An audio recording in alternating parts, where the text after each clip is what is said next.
Welcome to game changer delivery boys. சென்னையில் வந்து Swiggy இது 2வது நாளோட கேமு. நம்ம ஜொமேட்டோ ஒரு 50 நாள் ஓட்டியிருந்தோம். அதுக்கடுத்து ஸ்விக்கி 50 நாள் ஓட்ட போகிறோம். அதுக்கடுத்து காலையில் பிரேக்ஃபாஸ்ட்டு ஒரு 4 இட்லி ஒரு வடை வாங்கி சாப்பிட்டு அதுக்கடுத்து ஆர்டர் எடுக்க போயிட்டுருந்தோம். அப்படியே ஆர்டரும் இன்ஸ்டாமெண்ட்டில் தான் போட்டிருந்தோம். சரின்ட்டு போயிட்டு கிட்டத்துலேயே தான் சார்னு போய் எடுத்துட்டா. அதில் என்ன கொடுத்துருந்தாங்கன்னா மேட்ரஸும் ஒரு வெஜிடபிளும் கொடுத்துருந்தாங்க. 2 ஆர்டர் மல்டி ஆர்டர் அதையும் போய் கொடுத்து முடிச்சுட்டு அடுத்து இன்ஸ்டாமெண்ட்லேயே போட்டிருந்தான். சரின்ட்டு போய் அது கொடுத்து அதுக்கடுத்து தான் ஃபுட்டு கொடுக்க போயிருந்துச்சான் 3வது ஆர்டர்லேருந்து. சரி 1 பை 1 கொடுத்துக்கிட்டே இருந்தோம்.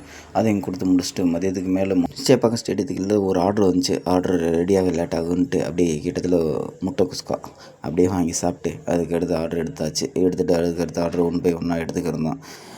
ஆர்டர் நல்லபடியாக போட்டுக்கிட்டே இருந்தோம். என்னென்னா மேக்ஸிமம் இன்ஸ்டாமார்ட்டில் தான் ஆர்டர் அதிகமாகவே வந்துக்கிட்டே இருந்துச்சு. ஏன்னா எங்கே அடித்தாலும் இன்ஸ்டாமார்ட்டுக்கு கொடுத்துக்கிட்டே இருந்தேன். சரி நானும் எடுத்துக்கிட்டே இருந்தேன். அப்புறம் ஸ்பென்சரில் ஒரு ஆர்டர் இருந்துச்சு, அதையும் எடுத்து முடிச்சுட்டு அதுக்கடுத்து இன்ஸ்டாமார்ட்டில் ரிட்டன் ஆர்டர் ஸ்பீக்கர் ஆர்டர் பண்ணியிருந்தாங்க போல். அது கனெக்ட் ஆகலைன்ட்டு ரிட்டன் கொடுத்துருந்தாங்க. சரி நம்மளும் எடுத்துகிட்டு வந்து அப்படியே இன்ஸ்டாமார்ட்லேயே கொடுத்துட்டு அதுக்கடுத்து ஆர்டர் கொடுத்துருந்தாங்க.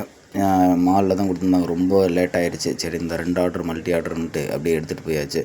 அது எல்லாம் முடித்தது போக அதுக்கடுத்து ஒரு ஆர்டர் வந்து ஹோட்டல் ஸ்பென்சர் மால் கிட்டத்துலேயே தான். சரின்ட்டு அனுக்குள்ளே கொடுத்தாச்சு. லாஸ்ட் ஆர்டர் இன்ஸ்டாமார்ட் தான். பாவின்ட்டு எல்லாம் கொடுத்து முடிச்சுட்டு அப்படியே சாப்பிட போயாச்சு. இடியாப்பமும் வெஜ்ஜு குருமாவும் சாப்பிட்டு முடிச்சுட்டு ஓரளவுக்கு நல்லா தான் இருந்துச்சு. நைட் நேரத்தில் லைட் ஃபுட்டாக தான் சாப்பிடுவேன்.